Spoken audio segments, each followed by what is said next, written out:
Credit, Pauline Kajl Brussels. Last Thursday, 24th of May 2018, Bellona co-hosted an official EU Greenweek Partner event in the European Parliament with S&D. The event highlighted the alarming health and environmental impacts of construction site machinery, a topic which has received relatively low attention, despite the fact that they account for the third largest share of a building's life cycle emissions. The event gathered EU and local policymakers, industry actors, and civil society in a discussion on how public procurement standards can help encourage the uptake of zero-emission construction machinery. The key takeaway was that the technology is available, but the market is not, demonstrating the need for cities to deploy their procurement potential to create one. The event took place in the midst of the recast of the Clean Vehicles Directive, a key legislative proposal which mandates for the setting of targets for public procurement of clean vehicles.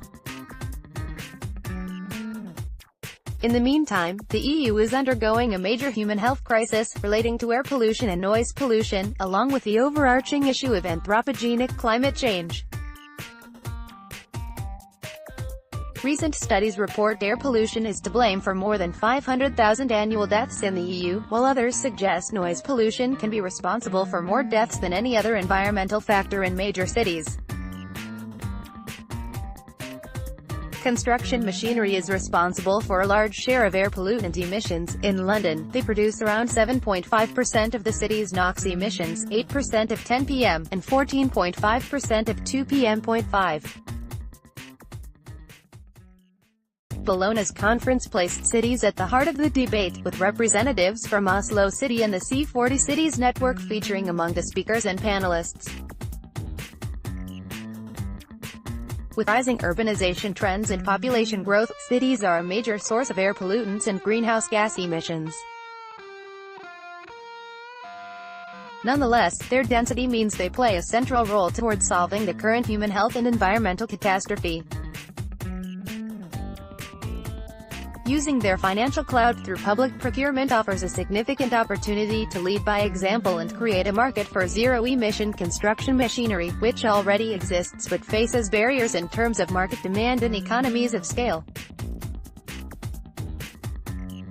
MEP Seb Dance opened the proceedings, with speakers Lena Ladd Johansson and Christina Iansen to his left. Credit, Pauline Kajl. The event opening the debate, host MEP Seb Dance, highlighted the human health and environmental impacts of construction site emissions, mentioning the impact on London air quality, and EU-wide air pollution-related health impacts.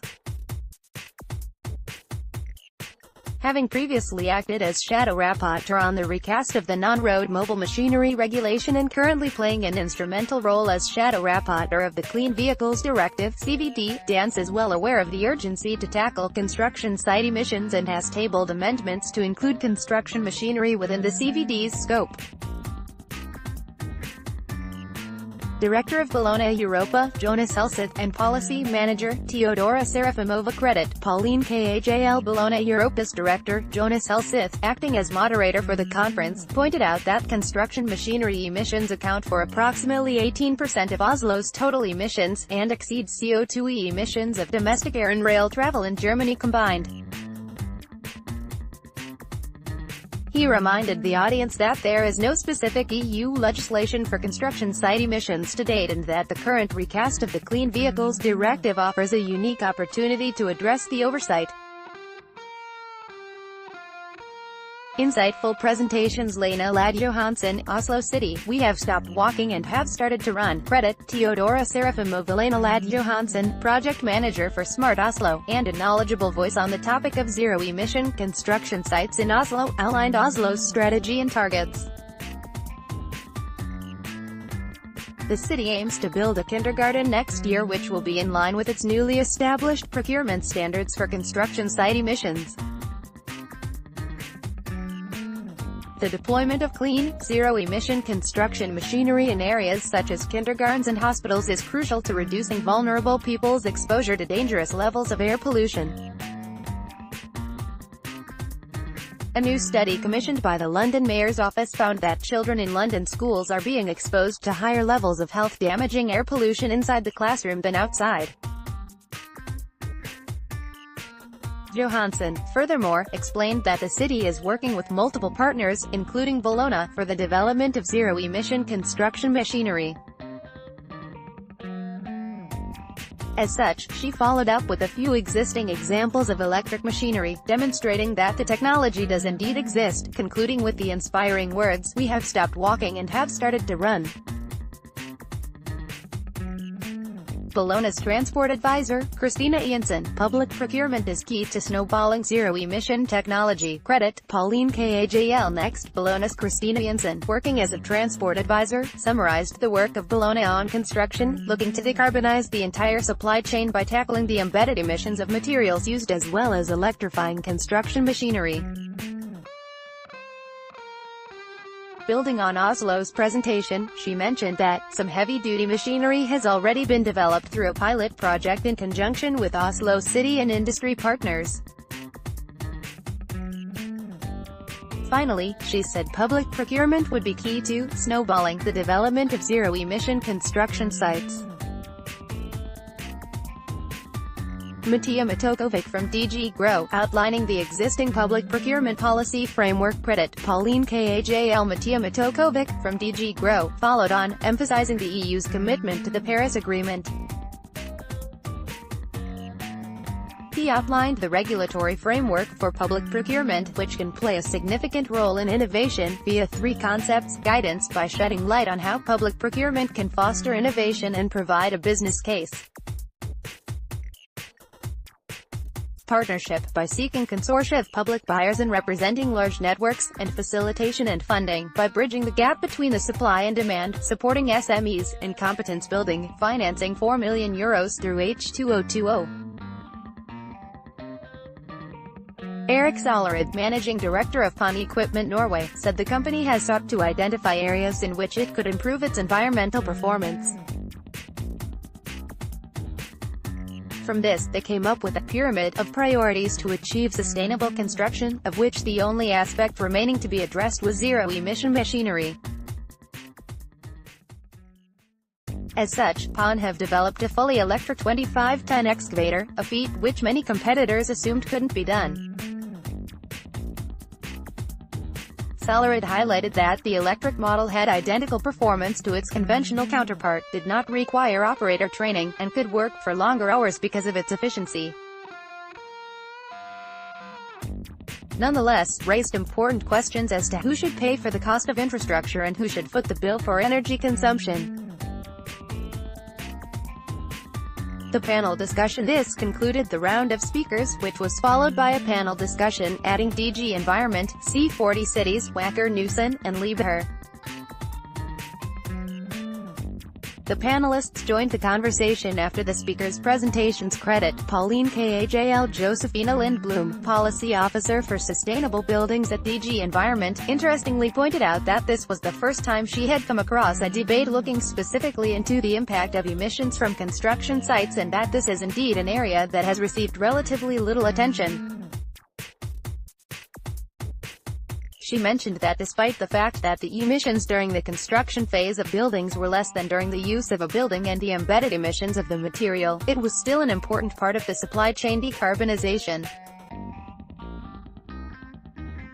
Tim Price built onto this, as interim program director for energy and building at C40, stating that around 20% of consumption-based emissions in C40 member cities related to the life cycle of buildings. He emphasized the role of municipalities in drawing up building regulations, a seemingly untapped resource in the promotion of cleaner construction sites. Stephanie Wieland, head of Group Brands Marketing. She supported the idea of electric machinery as an inner-city solution, but remarked that diesel today emits much less than it did 20 years ago. When Wacker Neuson launched its first zero-emission products, the industry was amused by Wacker Neuson's intentions to electrify. Indeed, their battery-powered models are not yet top sellers, however they were gaining momentum in the Benelux, Germany, Austria, Switzerland and Scandinavian countries. Wieland emphasized the need for their machinery to last at least one full working day and to be economically attractive, citing around 2 to 3 years of amortization time. Her largest concerns involved the cost of batteries, a concern which was echoed by the other industry representatives, and Wacker-Neuson already offers the possibility of leasing or renting of batteries to reduce costs and risks for decision-makers. She carried on this point by claiming that convincing rental companies to invest in zero-emission machinery is a big step that Wacker-Neuson has already initiated, as this would reduce the risk for contractors since they would bypass the high capital expenditure. Stephanie Wieland, from Wacker-Neuson, and Philip Fleischer, from liveable Credit. Pauline Kajl Philip Fleischer, head of product management for excavators at liveable, agreed with most of what the other industry representatives had said with regards to the issue of demand.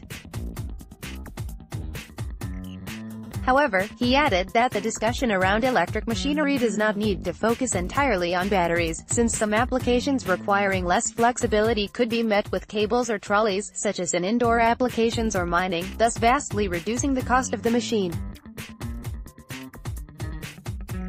He also expressed a need for short-term benefits of electric machinery to be clear, otherwise change would not happen.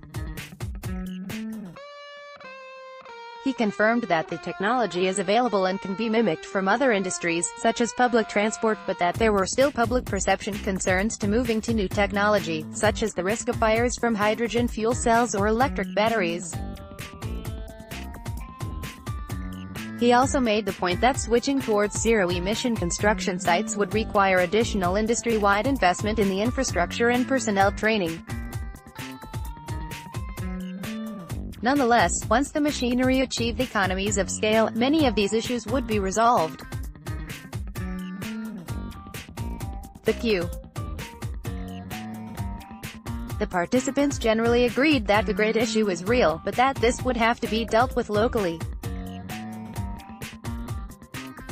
Johansson said Oslo was lucky to have a mostly renewable grid and that the city is thinking of building battery infrastructure for storage, which would address the grid flexibility. Regarding batteries, the panel was clear that battery prices for heavy-duty uses had not improved significantly in recent years, reminding the audience of the difference between light-duty and heavy-duty battery technology, which have different chemical compositions and safety standards. A key issue was the fact that battery production was lagging behind demand.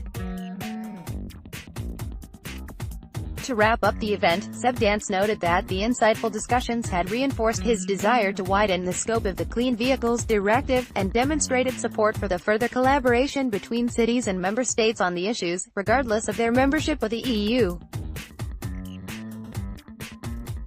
Speakers' presentation slides, agenda, and fact sheet available here. Lena Ladd Johansson, Smart Oslo, Oslo Kommune. Christina Iansen, Transport Advisor at Bellona Foundation. Mattia Matokovic, Policy Officer for Innovation and Public Procurement. DG Grow. Eric Solerud, Managing Director, Pawn Equipment Norway. Bellona Zero Emission Construction Event Agenda. Zero Emission Construction Sites Fact Sheet.